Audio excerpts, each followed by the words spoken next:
Selamat pagi rekan-rekan hamba Tuhan yang diberkati oleh Tuhan. Kembali lagi dengan renungan kita pada pagi hari ini. Nah, rekan-rekan hamba Tuhan masih ingatkah tema angkatan kita? Minister.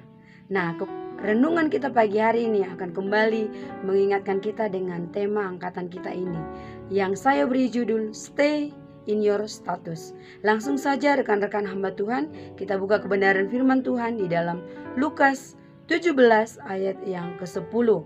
Demikian firman Tuhan, demikian jugalah kamu apabila kamu telah melakukan segala sesuatu yang ditugaskan kepadamu, hendaklah kamu berkata, kami adalah hamba-hamba yang tidak berguna.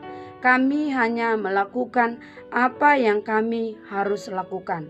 Satu perikop ini berbicara tentang Tuhan dan hamba, dan ini jelas menceritakan kita dengan Tuhan sebagai Tuhan kita. Nah, di situ dalam kalimat ini dikatakan, demikian jugalah kamu apabila kamu telah melakukan segala sesuatu yang ditugaskan kepadamu. Berarti ada tugas yang kita terima dari Tuhan kita.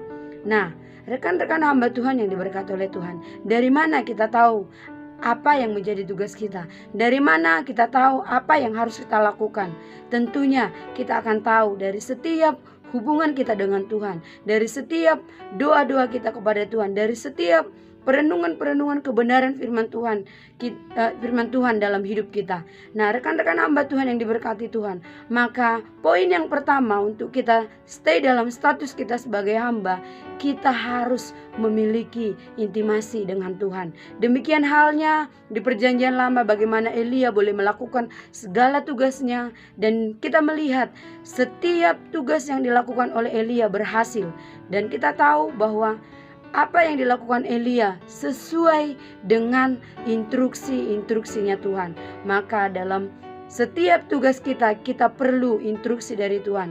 Dan instruksi ini akan kita peroleh dari intimasi kita dengan Tuhan. Itu poin yang pertama. Poin yang kedua, di kalimat selanjutnya di situ dikatakan, kami adalah hamba-hamba yang tidak berguna.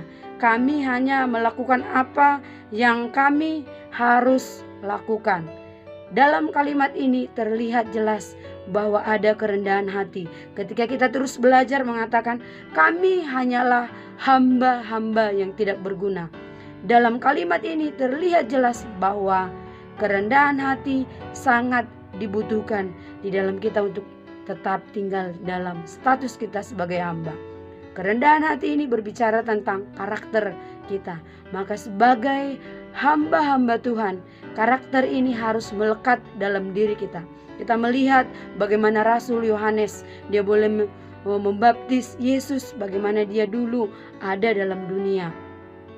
Dia boleh melakukan setiap tugasnya dengan penuh kerendahan hati, dengan penuh pengiringan dia dengan Tuhan, dengan kerendahan hatinya dia boleh melakukan tugas pelayanannya. Maka ini juga yang mau oleh Tuhan, yang diinginkan oleh Tuhan. Nah, rekan-rekan hamba Tuhan yang diberkati oleh Tuhan, tetaplah tinggal sebagai hamba yang berkarakter. Karena itulah yang dimiliki oleh Yohanes, sehingga dia boleh berkata di dalam Yohanes 3 ayat yang ke-30, biarlah dia yang semakin besar, aku yang semakin kecil. Saya yakin dan percaya ketika kalimat ini dituliskan oleh Yohanes, maka ini membuktikan bahwa ada karakter Kristus di dalam dia. Nah, hendaklah karakter ini juga melekat dalam diri kita, supaya ketika kita berdiri melayani Tuhan, bahkan ketika kita melangkah kemanapun yang Tuhan mau, kita berdiri membawa nama Tuhan, kita didapati menjadi hamba-hamba yang berkarakter.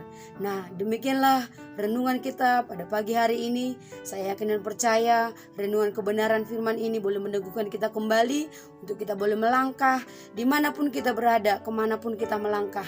Hendaklah kita tetap stay in our status, yaitu minister. Semangat minister!